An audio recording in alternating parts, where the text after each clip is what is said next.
आओ पढ़े हिंदी में। आज मैं आपको करवाऊंगी अर्थालंकार में अतिशोक्ति अलंकार। देखिए, अतिशोक्ति अलंकार क्या होता है। जहाँ पर काव्य में किसी वस्तु आदि के गुण, रूप, सौंदर्य का बढ़ा चढ़ाकर इतना वर्णन कर दिया जाए कि जिस पर विश्वास करना कठिन हो जाए, तो वहाँ अतिशोक्ति अलंकार होता है। जानिए उदाहरण के द्वारा। एक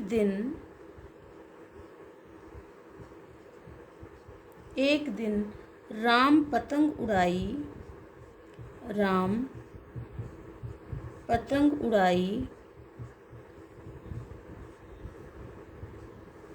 देवलोक में पहुंची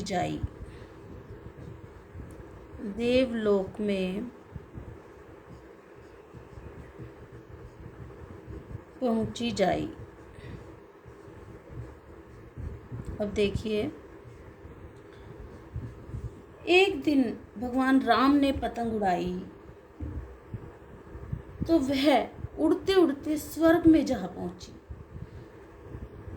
तो इस पर विश्वास करना कठिन हो रहा है कि पतंग इतनी ऊंची उड़ी कि स्वर्ग में पहुंच गई, देवलोक में पहुंच गई। तो यहाँ पर अतिशोक्ति अलंकार है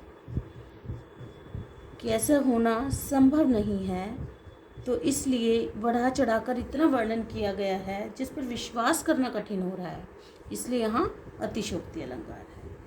आगे देखिए, आगे नदियाँ बड़ी अपार, आगे नदियाँ बड़ी अपार, घोड़ा कैसे उतरे पार, घोड़ा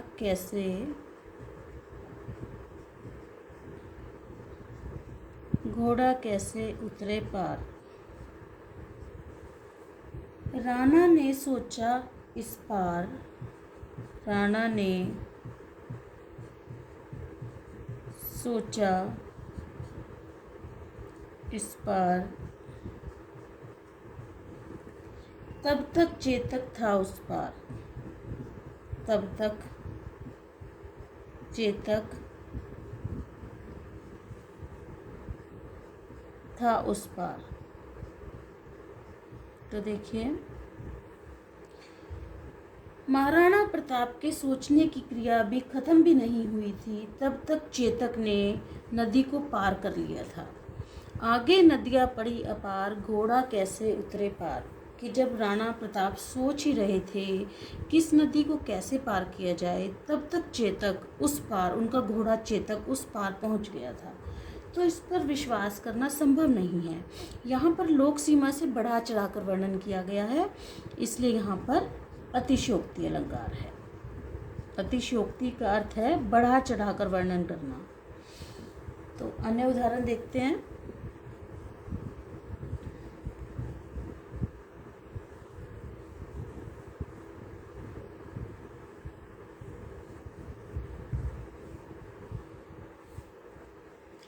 देख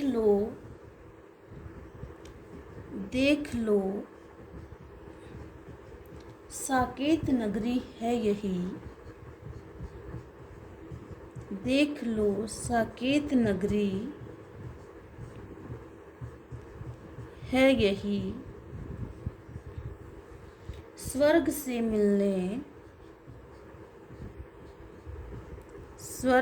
मिलने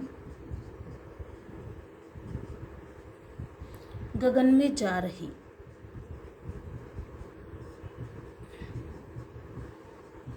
अब देखिए, साकेत नगरी की भव्यता का वर्णन किया गया है कि साकेत नगरी की तुलना स्वर्ग की समृद्धि से की है। यानी साकेत नगरी इतनी भव्य है, इतनी ऊंची है कि वह स्वर्ग से मिल गई है। तो यहाँ पर उसकी सुंदरता का, साकेत नगरी की सुंदरता का बहुत बढ़ा चढ़ाकर वर्णन किया गया है, लोक सीमा से बढ़ा चढ़ाकर वर्णन किया है, इसलिए यहाँ पर अतिशयोक्ति अलंकार है। अन्य उदाहरण देखिए। हनुमान की पूंछ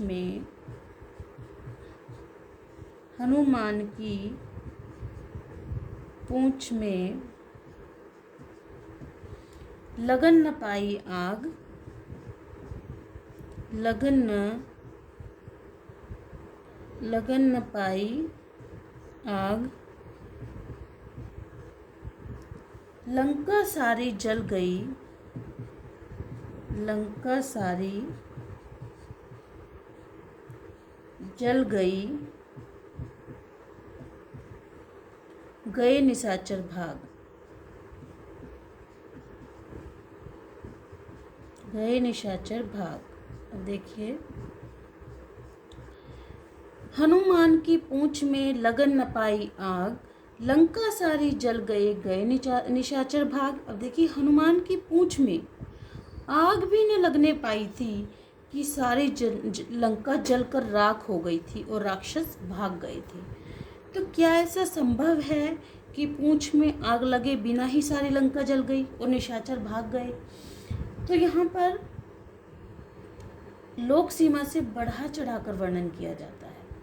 जब काव्य में लोक सीमा से बढ़ा चढ़ाकर वर्णन किया जाए तो वहाँ अतिशयोक्ति अलंकार कहलाता है।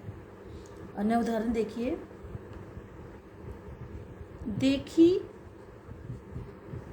सुदामा की दीन दशा, देखी सुदामा की दीन दशा,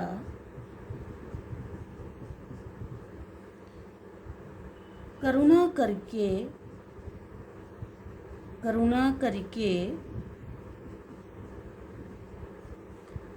करुणानिधि रोए, करुणा करके करुणानिधि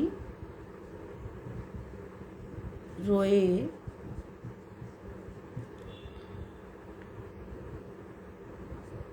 पानी परात को छुयो नहीं, पानी परात को छुओ नहीं, नैनन के जलसो, नैनन के जलसो पग धोए। अब देखिए कि सुदामा की दरिद्रावस्था को देखकर, उनकी गरीबी को देखकर करुणानिधि कृष्ण इतना रोए, उनकी आंखों से इतने आंसू बहे कि उनकी आंखों के आंसुओं से सुदामा के पैर धुल गए, चरण धुल गए। यानी परात के पानी को, जो उनके पैरों को धोने के लिए पानी की परात लाई गई थी, उसको तो छुआ भी नहीं। कृष्ण के आंसुओं से ही सुदामा के पैर धुल गए। तो क्या ऐसा संभव है? तो जब काव्य में जब बढ़ा चढ़ाकर किसी बात का बढ़ा चढ़ाकर लोक सीमा से बढ़ा चढ़ाकर वर्णन किया जाए तो वहाँ अतिशयोक्ति अलंकार कहलाता है। अतिशयोक्ति अलंकार के द्वारा भी काव्य में चमत्कार पैदा किया जाता है। एक अन्य उदाहरण देखिए,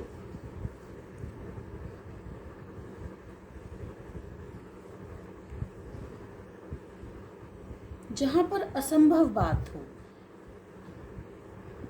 जिसको मानना कठिन हो जाए, वहाँ पर अतिशयोक्ति अलंकार है। देखिए उदाहरण, धनुष उठाया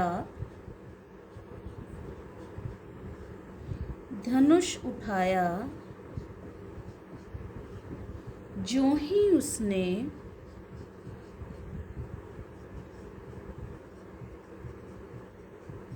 धनुष उठाया ज्यों ही उसने और चढ़ाया उस पर बाण, और चढ़ाया उस पर बाण,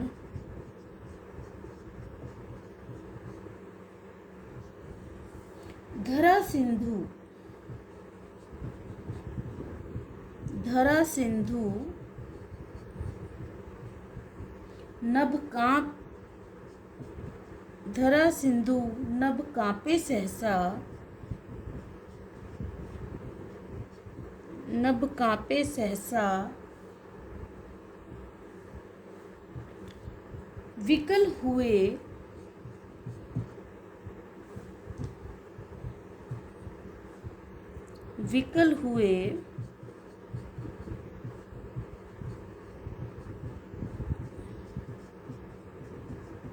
जीवों के प्राण। देखिए, जैसे ही